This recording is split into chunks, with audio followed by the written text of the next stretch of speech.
Herkese tekrardan merhaba. Şu an Essex bölgesinde, Londra'da. Romford'dayım. Biraz Londra'ya uzak. Kocaman, böyle belki de 4 büyük futbol sahası büyüklüğünde, belki daha fazla büyüklükte bir Car Sale'e geldim. Bildiğiniz böyle Türkiye'deki bit pazarı tarzı bir şey ama daha da farklısı, daha da güzeli, daha da zengini, farklı bir sistem oluşmuş burada. Mesela şu an Romford Karbuz Sale'e geldim. Saat 5'te açılıyor burası, saat 11'de böyle biraz sakinleşiyor. Saat 1'de de kapanıyor. Genelde bütün Karbuz Sale'ler böyle 5'te açılır ya da 9'da açılır. Saat 1'e kadar, en fazla 2'ye kadar sürer. Ondan sonra da biter. Devletin böyle izin verdiği yerler vardır. Gelirsiniz buraya. Kamyonetlerinizle, küçük arabalarınız yoksa benim gibi 2 tane bavul hakkınız vardır. Bavullarınızı taşıya taşıya gelir eşyalarınızı satarsınız.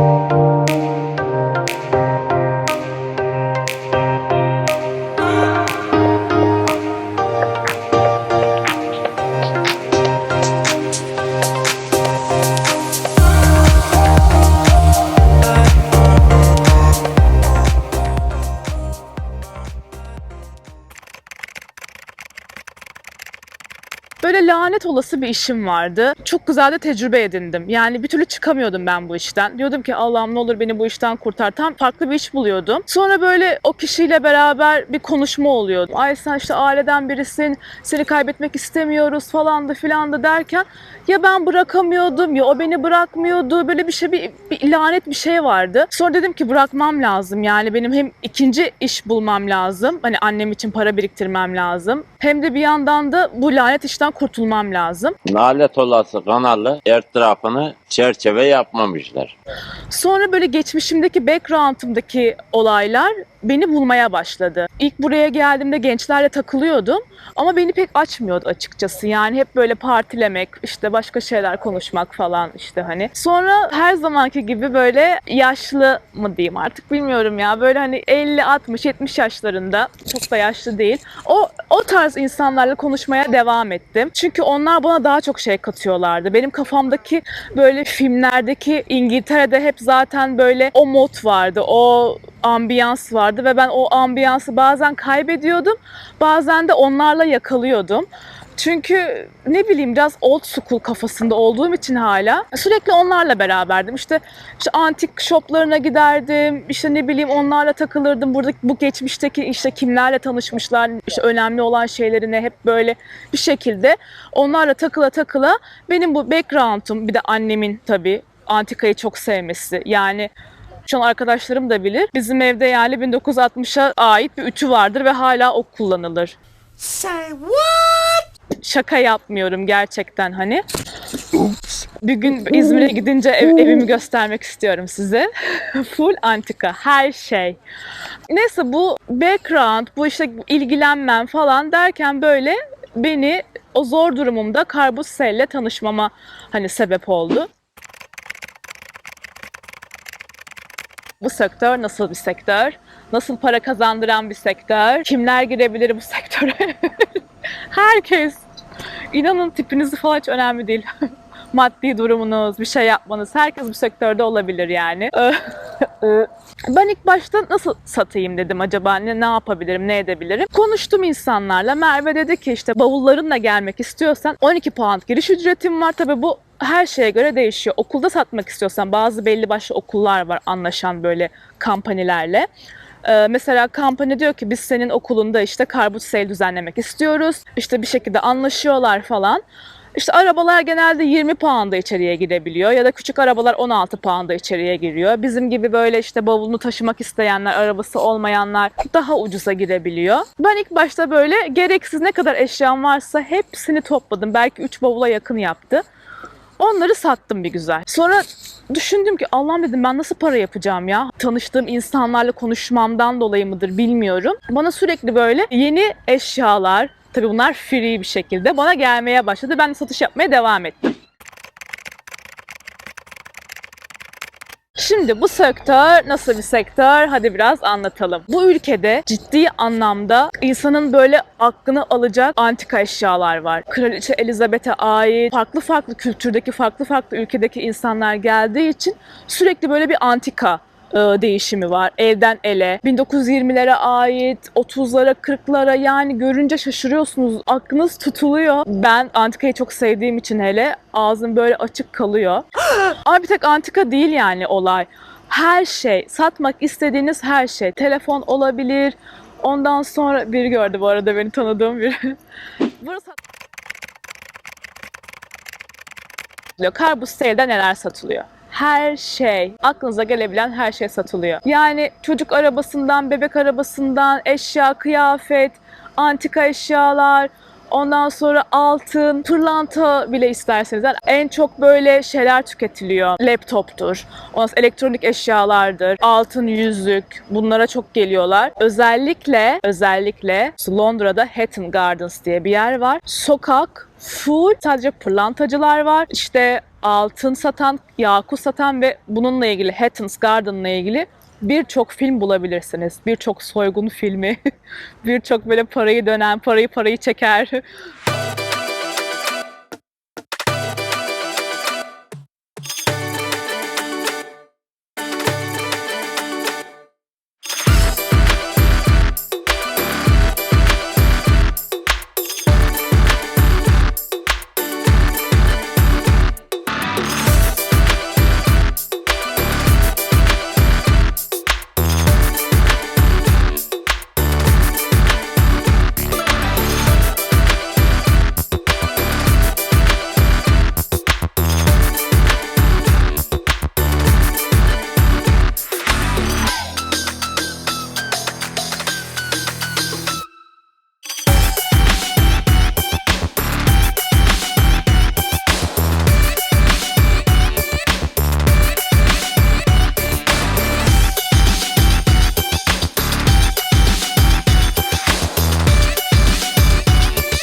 Mesela hiç unutmayacağım bir anı var. Alıcılarla satıcılar artık birbirini tanıyor. Sürekli gelenler ama, yani böyle proper bu işi yapanlar. Bir tane alıcı geldi yanıma. Bizle konuşuyor, böyle birkaç tane satıcı yan yanayız. Dedi ki harika bir tane parça aldım. Tablo ve 7 pound ve kadın bunun 7 pound olduğunu zannediyor yani, ama ben şimdi bunu dedi açık arttırmaya götüreceğim. Tablo aşırı derecede değerli. Bizim böyle içimiz falan gitti. Yani nasıl anlatsam ya, ne zaman ne çıkacağı belli olmuyor. Yani o kadının eşyası gibi, mesela o aldığı pırlanta gibi. Pırlanta gibi. Yükseldim mi? Ne oldu? Heyecanlandım mı? Ama heyecanlanırım tabii ki de ya, 750 bin pound ne demek yani? O yüzden mesela bazı böyle işte hep böyle proper alıcılar direkt saat 5'te gelirler. Direkt böyle şeyleri vardır, dürbünleri vardır böyle. Onların hepsini çekeceğim yani satış yapmaya gittiğimde. Bugün 7'de geldim. Maalesef yetişemedim yani ilk almak isteyenlere, ilk mallara pek yetişemedim. Çünkü en güzel eşyalar ilk saat 5 civarlarında satılan eşyalardır. Ve ilk proper böyle hani işte mesela bu almak isteyenler kimler oluyor? Benim gibi eBay reseller'ları ya da işte antika shop'ları olan insanlar. Şimdi siz antika shop'undan bir şey alıyorsunuz ya. Sanmayın ki o gökten aşağıya zembille iniyor yani. Ya auction'dan, açık arttırmadan alıyorlar, ya buraya gelip alıyorlar, ya işte birileri ona ikinci el olarak eşyalarını satıyor. Derken bu döngü böyle dönüyor. Yani burada aldığı 2 poundluk 1930 yılına ait bir eşyayı işte atıyorum, hele ki West London'da dükkanı varsa ne kadara satıyor siz tahmin edin. Çünkü birçok tanıdığım marka bu işi yapan, yani İngiliz, hepsi proper İngilizler. Bunlar zaten bilinen şeyler, yani bilinmedik böyle dünya sırrı olan şeyler değil. Ama maalesef hani bazı kişiler Karbut Sale'i şey olarak biliyor, işte ikinciye tişört alıp satma olayı gibi, yani böyle küçümsüyorlar. Ama bilmiyorlar ki burada neler neler dönüyor. Yani mesela bir haftada belki 1000 pound'dan fazla para kazanmıştım. O da sadece böyle işte ikinci el shoplara gidip sadece şey bakıyordum. Designer kıyafet bakıyordum. İşte sadece önemli olan markaların başka ev eşyalarına bakıyordum. Derken işte eBay'de satmaya başlıyordum. Bir yandan Carbus Sale'de satıyordum eşyaları. Derken her gün gitmeye başlayınca herkes beni şey zannetmeye başladı. Merve, sen house clearing'de yapıyorsun galiba. Dedim hayır, yapmıyorum. Keşke yapsam. Çünkü bir kişi vefat etti ve artık hani onun eşyalarını taşımak istemiyoruz Merve. Taşınmak istiyoruz. Ya da hatıra olarak kalsın istemiyoruz. Ya da işte bazıları diyordu ki, ay bir tane kadın vardı, Victoria Park'ta oturuyordu, Doreen. 89 yaşında, şu an 92 falan olmuştur herhalde. 22 tane odası vardı evinde. Dedi ki, Merve, benim bazı eşyalarım var. Lütfen hani bana yardım eder misin satmak için? Ben dedi ileri derecede, yani kadın tedavi görüyordu. Alışveriş yaptığı için, alışveriş kolikti kadın ve bunun tedavisini görüyordu. Merve dedi, lütfen evime gelir misin? Ve bazı eşyaları çıkartmama yardımcı olur musun? Hani bazılarından para almayacağım ama bazıları çok değerli eşya olduğu için, Allah belanı versin. Doreen dedi ki, bazı eşyalar çok değerli olduğu için senden biraz komisyon almak istiyorum ama bazı eşyalar da dedi çok böyle gereksiz, hani onları sen satıp paranı kazanabilirsin falan. Evine gittim Doreen'in. Gerçekten 22 odanın 22'sinde de tuvalet, banyo hiç fark etmez. Sadece kıyafet dolu.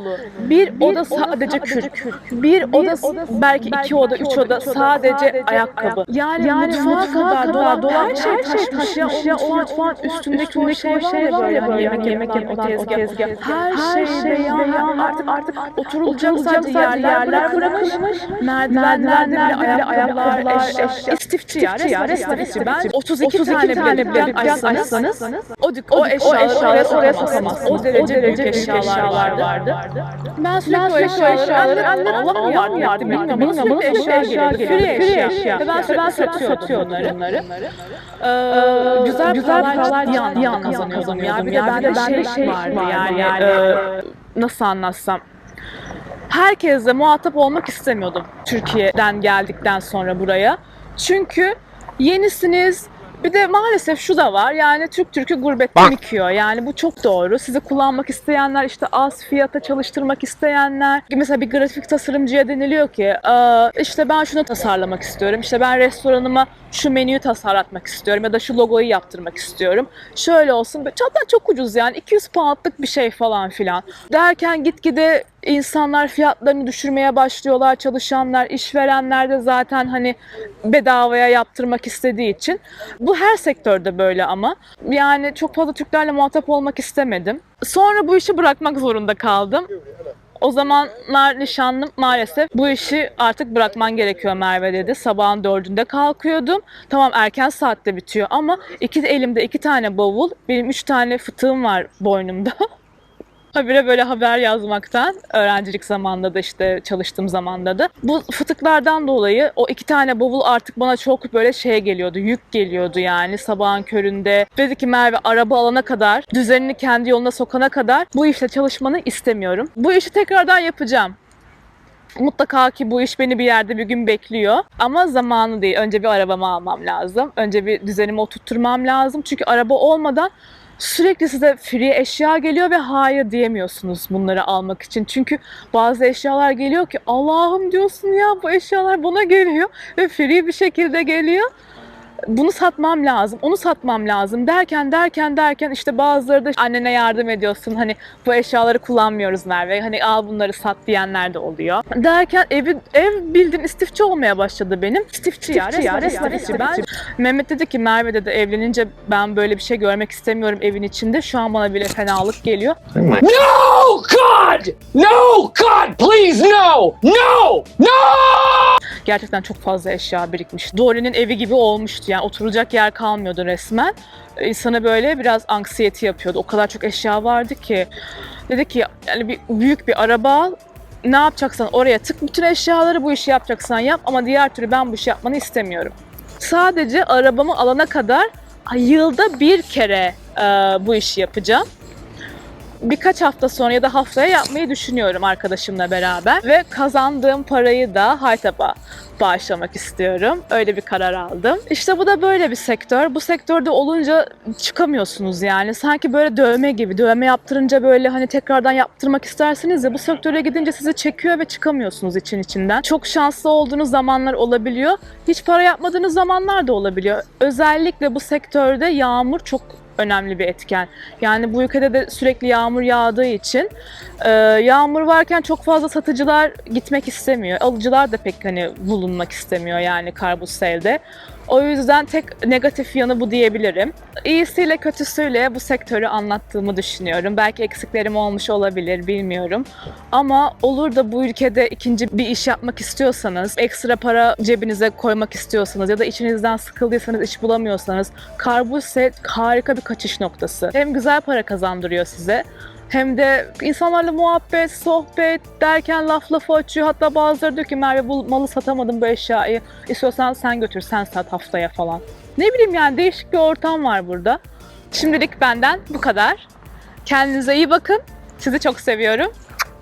Öpüyorum sizi kocaman.